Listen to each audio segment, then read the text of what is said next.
Il est 5h10 sur Europe 1, Alexandre Lemaire. La revue de presse internationale avec les correspondants d'Europe 1. Nous partons d'abord en Argentine. Bonjour Flora Genoux. Bonjour. Vous êtes à Buenos Aires pour Europe 1. Flora, tous les journaux chez vous ne parlent que d'une chose. La victoire surprise de Javier Milei à l'élection législative de mi-mandat, une prouesse même selon la Nación.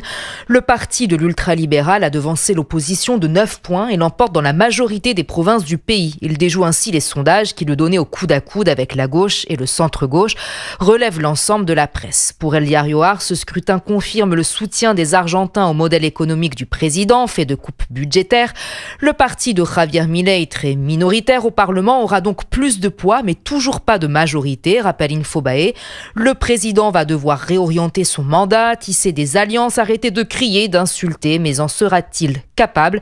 S'interroge El País dans un éditorial. Le quotidien souligne aussi l'apathie des électeurs avec un taux d'abstention record pour une élection de mi-mandat dans un pays où le vote est pourtant obligatoire. Nous sommes maintenant aux États-Unis. Rémi Amalvi, vous êtes à Washington pour Europe 1. De quoi parlent les médias américains ? D'une possible intervention militaire américaine au Venezuela. La chaîne CBS a fait le décompte. Les États-Unis ont déployé 8 navires de guerre et plus de 10 000 soldats autour du pays d'Amérique latine ces dernières semaines, provoquant une relative panique dans la population de Caracas.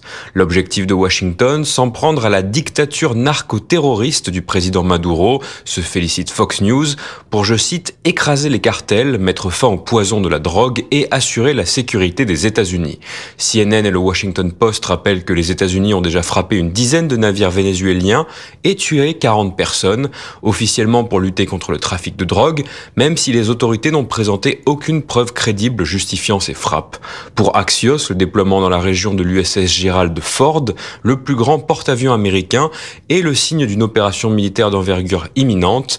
Le média en ligne a aussi discuté avec plusieurs élus républicains au Congrès. Tous regrettent le silence radio total de l'administration Trump sur le sujet. Dernière étape outre-Manche, Sarah Menaï, vous êtes la correspondante d'Europe 1 à Londres. Qu'est-ce qui fait la une des journaux britanniques ? Une photo, un visage à la une des médias britanniques ce matin, celui d'Adoush Kebatou. En première page, le journal The Guardian a choisi une photo de lui lors de son arrestation dans un parc de l'Est londonien après 48 heures de traque. Le journal Metro évoque en titre la débâcle de sa libération par erreur par l'administration pénitentiaire britannique. La BBC rappelle que ce migrant éthiopien hébergé par le gouvernement dans un hôtel du nord de Londres est soupçonné d'avoir agressé sexuellement une adolescente.